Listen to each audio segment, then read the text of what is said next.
Hello, students. Now we're going to start our third ministry, that is Ministry of Tourism. It is a third part of our compilation series. So first two we have already done. I'll mention it at the end of the video. So first we'll see it's a very small ministry. Everybody knows about it, right? Tourism ministry is very small ministry, very less number. Only 5 schemes we'll discuss today. So let us discuss something about tourism in India. So everybody knows that we have a huge natural and the cultural heritage. Some of the facts, if you look at some of the facts, so it employs around 40 million, means 4 crore people directly and indirectly. In fact, it is one of the sectors which provides a lot of employment to the unskilled labor as well. Okay, so foreign tourist arrival are 8.8 millions and domestic tourist visits are around per year around 161 crore.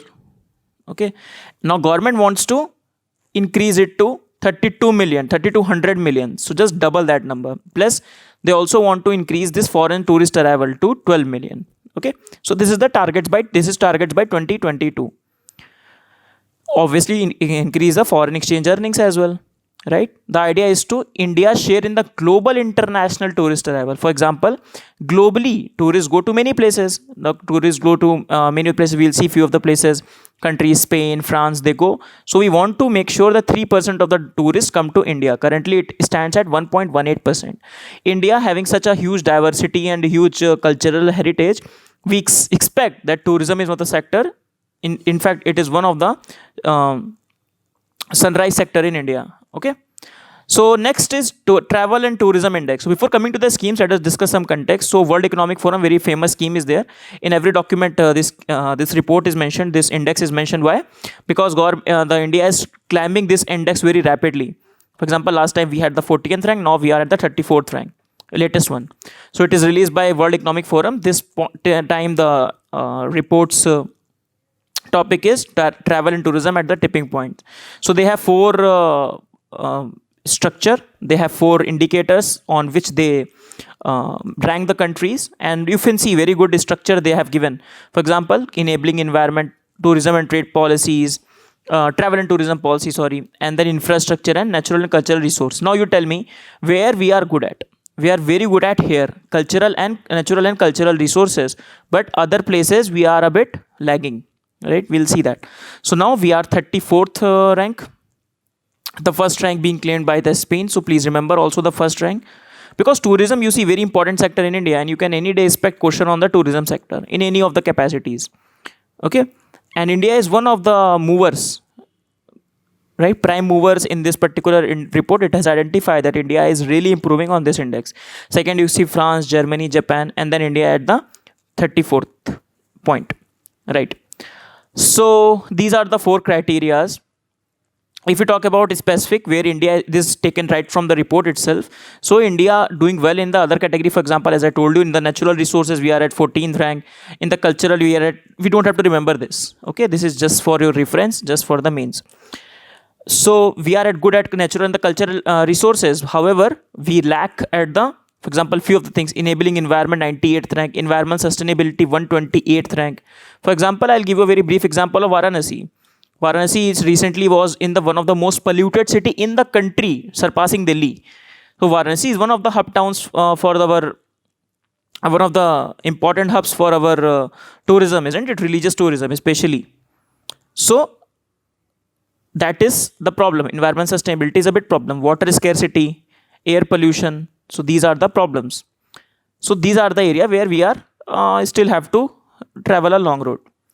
So talking about the constraints, just again it's a mains thing. You can see all these in essay whenever we'll do some essay thing or essay courses. So I'll mention it in detail. Essay course or in the mains, GS mains part. So just very briefly I'll talk about the constraints. For example, constraints are at the entry and exit level. For example, cumbersome visa process, awareness about e-visa, visa on arrival. Then infrastructure and connectivity problem is there, the base infrastructure. Then one of the problem here is, in fact, security problem you can also include here. Many of the times, many reports have come that tourists are being harassed, especially in recently reports have come in some of the places in UP, tourists have been harassed.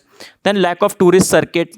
So the whole experience, the whole integral experience, for example, if someone wants to visit all the places related to Lord Buddha, so circuit connectivity between different places is not there. Then promotion and the marketing, that's a big issue in India. For example, promotion marketing is one thing that makes Singapore a huge tourist place, because they have marketed their product like that.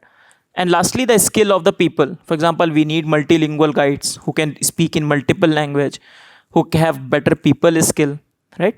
So these are the issues. Now, why I'm discussing the issues? Because you see the schemes on this front only, right? Many of the steps are taken obviously to remove these constraints. For example, you will see entry and exit done by MEA.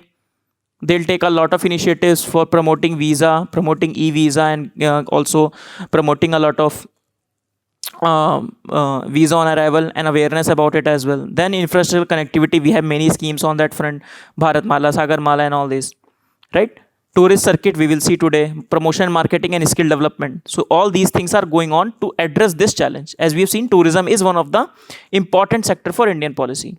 Now coming back to the schemes, now we are starting the scheme thing. So starting with Ministry of Tourism, that's what we are discussing. So there, if we divide the schemes into three parts, we have 5 schemes to discuss only. First is for the campaigns. Second is niche tourism. Then third is the Ministry of Culture with NASI. We have Adopt a Heritage scheme. So let's start with the niche tourism. Niche tourism means a specific segment of the tourism. Now India, within the tourism, some of the specific segments are really critical. For example, I'll give you example, medical tourism. You must have heard of it, that India medical tourism is really famous. Many of the people come from outside for the medical tourism. And again, main niche tourism, for example, tribal tourism, for example, rural tourism, for example, religious tourism is really huge segment that can be utilized by the government. So we'll see in the Swadesh Darshan scheme how it is, and Prasad scheme how it is, right? So now we see start by scheme. The first is Prasad scheme. So Prasad, full form of Prasad, that is Pilgrimage, Rejuvenation and Spiritual Heritage Augmentation Drive. Big name, but they have made it a good acronym. So Prasad, you know, Prasadam. Prasad is like a, it is in the temple, some religious term, right? Religious and spiritual term. So that means a scheme that is related to the religious tourism. So under Ministry of Tourism, obviously 100% funded by the center. So it's a center sector scheme, right? So within the Prasad scheme, many of the cities have been selected. For example, earlier these cities have been selected. These are the cities, right? Now they are also augmenting the other cities. Okay, first thing, I have not included the objectives of the scheme. Why? Because you see, objectives of all the schemes are more or less same. What will be the objectives? What we have seen in World Economic Forum's indicators. So, for example, providing the infrastructure, providing the skill to the people, providing livelihood opportunities, like that only. All these things will be the objectives. So, no need to discuss that, because our purpose is to get the short content and crisp content. So, all these things are very rhetorical, right? Scale and all these things will be same, providing the enabling conditions, security and all these things. So question will not be asked on the objectives. If it is asked, then that option will always be right. Okay, what are the more important things? That was we are doing. For example, you see scheme aims at what it will be. I'm just put it here once. So for example, infrastructure development. Then you see last mile connectivity, basic tourism facilities, ATM, money exchange, eco-friendly mode of transportation, these things. Right? Within the Prasad scheme, recently they have included few of the sites, and that is being the current affairs. So Gangotri, Yamunotri in Uttarakhand, Amarkantak in MP, and Parshnath in Jharkhand. I've included 2 of the places in the discussion. Please also see the significance of Gangotri and Yamunotri. Gangotri is the Gomukh, that is the origin of the Ganga river. Okay, so please do see that in the maps. I've just kept 2 things. Also, for the sustainability of the project, so money is also being taken to involve PPP mode and CSR mode. So also remember that private players can also participate in the development of things here, right? Okay. So if you talk about Parshnath, so Parshnath location in the Jharkhand. Okay, so this is located in Jharkhand. Why it is famous? Parshnath was the name of the 23rd Tirthankar. Okay, so on the Parshnath there is a place known as Shikharji. Okay, so Shikharji is a place where within the Jain people, it's a very famous place. It is known where 20 out of their 24 Tirthankaras have attained moksha at this place. and that's why it's a Jain holy site and included in the Prasad scheme. Okay, so this is a Jain site. Other things, geography thing you see on your island. Then Amarkantak again very famous geographical place, right? Origin of many of the rivers. Amarkantak. So Amarkantak location is here. Okay, on the edge of MP.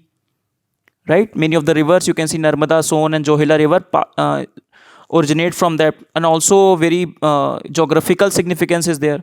Right, meeting point of the Satpura and the Vindhya. So also it has a huge cultural significance also. Okay, so these are the cities of Prasad. Now it would be too much to discuss each and every city and the cultural significance of each and every one. I hope you know that. For example, we have discussed in our current affair Kamakhya Ambuchi Mela, if you remember. Right, Ambuchi Mela we have discussed in our culture section. So if you want to see, please do see the art and culture section of our current affair. We have 7 to 8 months already done. Okay, and also see whatever is in current affairs. So please do see that, because these cities are included in the Prasad scheme, and any day the question can be asked based upon that. So including the cities in this from UPSC perspective gives them more weightage to our syllabus. For example, that means that we should give more focus to these cities while preparation. Next scheme is Swadesh Darshan scheme. So Swadesh Darshan scheme talks about one of the things that we discussed, circuit based tourism. So what is the idea? For example, someone wants to visit all the places, someone is Krishna devotee or wants to see the places related to Lord Krishna or Lord Rama. So he should have an access or corridor like connectivity from places related to Lord Krishna or Lord Buddha, or someone wants to see a tribal circuit. So he should have a connectivity and connecting infrastructure or interconnection points. For example, here there should be people to know, okay, next place is to be visited is this. So sort of a circuit is maintained, right? And when this sort of circuit is maintained, then the whole infrastructure can be created, a whole supply chain can be created of the labor, of the capital. Okay, so this is again 100% centrally funded, and the whole point is to develop thematic circuits. Now 15 thematic circuits have been identified. For example, we'll discuss few. For example, Himalayan circuit. So this is, you can see Himalaya here. Then if you see Northeast circuit, so Northeast circuit. Then tribal circuit here, you can see tribal circuit in Nagaland. Right, you can see coastal circuit here. Okay, you can see Buddhist circuit at these places in Uttar Pradesh. Right, Sanchi Stupa and all also included here. Eco tourism circuit in Kerala. Right, this is Armabad, the tiger reserve is fair. So many of the places these things are these thematic circuits are created. For example, heritage circuit, if you see in Rajasthan, Agra is there, Agra included, then many of the forts here included. Okay, so this is the way they want to develop a thematic circuit. Spiritual circuit, if you see, this includes all the places of Mathura, Ayodhya, Allahabad, many of the places, Prayagraj, places included. So this is the idea. So if the the question asks, you can make a very beautiful diagram on this basis, right? You can write about spiritual circuit, you can talk about coastal circuit. This will give a very good, beautiful way to represent your answer. In fact, many of the I've seen one of the aspirant has drawn the essay on the tourism. So they have he or she has also drawn the map in the essay. So that also gives an edge to your content. So some of the circuits, for example, Northeastern circuit, the Paradise Unexplored, then Buddha circuit, then Himalayan circuit, Krishna circuit, then wildlife circuit. So around that 15 circuits are there. Next scheme is, now we are done with the infrastructure part. Now we are discussing the campaign part. So one of the problems that we have seen in the campaign and the marketing, that very specific marketing is not there, very generic marketing is there. Now with the Incredible India 2.0 campaign, they want to do some specific promotion plans. They do not want to do the generic plans. Okay, an idea has been, we have seen the objectives. So idea is to double the tourism from both and domestic and the foreign, right? And president has launched both the schemes simultaneously, Incredible India 2 campaign and Adopt a Heritage. We'll see, right? So the idea is to focus on the niche tourism. So heritage tourism, adventure tourism. For example, adventure tourism has a huge potential in the Northeast, in the Western Ghats, right? And Uttarakhand, Himachal Pradesh, huge potential is there. Cruise tourism, rural tourism, wealth and health, medical tourism. So this is Incredible India 2 campaign. Then next is Paratan Parv. Paratan itself means tourism. Okay, so the idea is to Paratan Parv with Dekho Apna Desh. So see your own country. So encouraging the Indians to visit their own tourist destination. For example, Prime Minister himself has said, I think he has appealed on various times in his Mann Ki Baat on other fronts, that you go in the summer vacation to the places in India where you have not been there. Go and take pictures, upload. So a lot of campaign, and especially the personal capacity, personal interest shown by the Prime Minister to promote the tourism. So many component, Dekho Apna Desh, tourism for all, right, for all the states. So he has promoted the idea that one should intermingle with other state. For example, one scheme in the Ministry of Culture is that Ek Bharat, Shresth Bharat. So there also the talk about learning to go, learning about the other states. So how will you more learn? When you visit the place. So this is the idea, right? So this is Paratan Parv based upon the three basically component. Dekho Apna Desh, tourism for all, and tourism and governance. So this is tourism and governance, third one. Okay, governance means, so helping the people to develop skill, right? Developing the rural tourism, because rural tourism itself is also a big component of tourism in India. So see the location in the tourism, the situation of the agriculture, whether it be good or bad, that's not an issue, but see the rural sites in India, the countryside of India. Last is India Tourist Mart. So this it was done in 2018, then 2019, along with the Paratan Parv itself. Okay, so it showcases the different interact with the foreign buyers. So they showcase the tourist products of India to the foreigners. Okay, and along with the Faith Institute, that is Federation of Association in Indian Tourism and Hospitality, along with the Ministry of Tourism, they arranged this particular mart, right?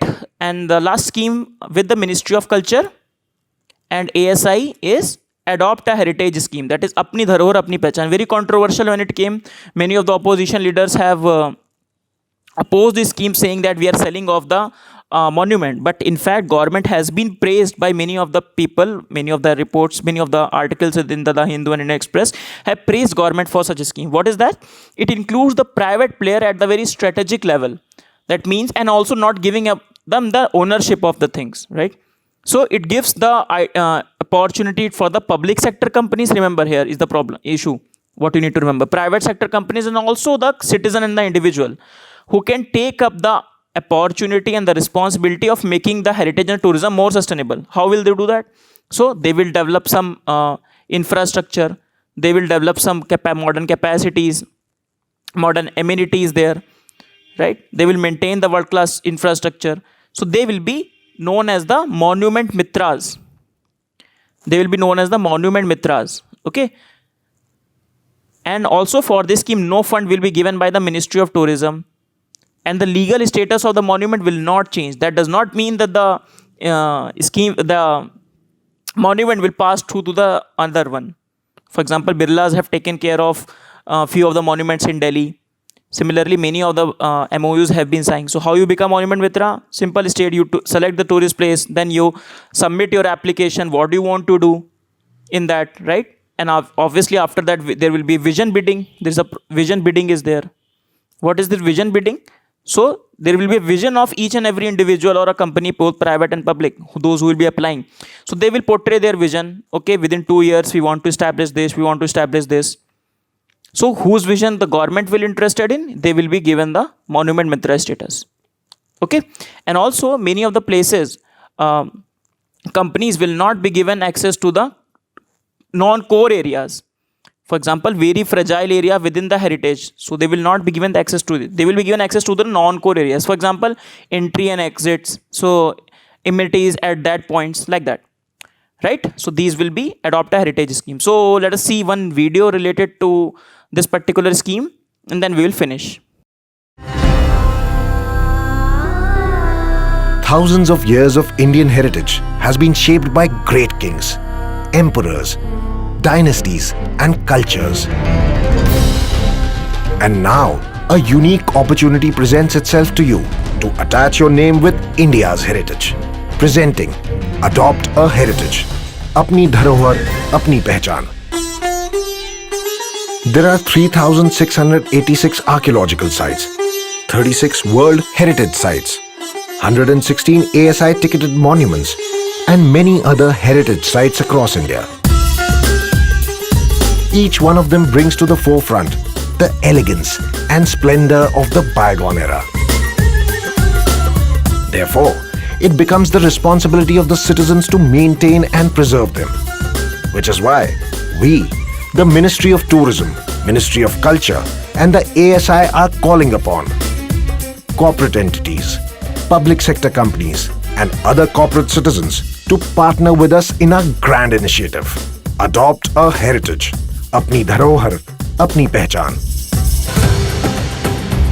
Wherein you share the responsibility with us of providing basic amenities like cleanliness, public conveniences, and easy accessibility at these sites.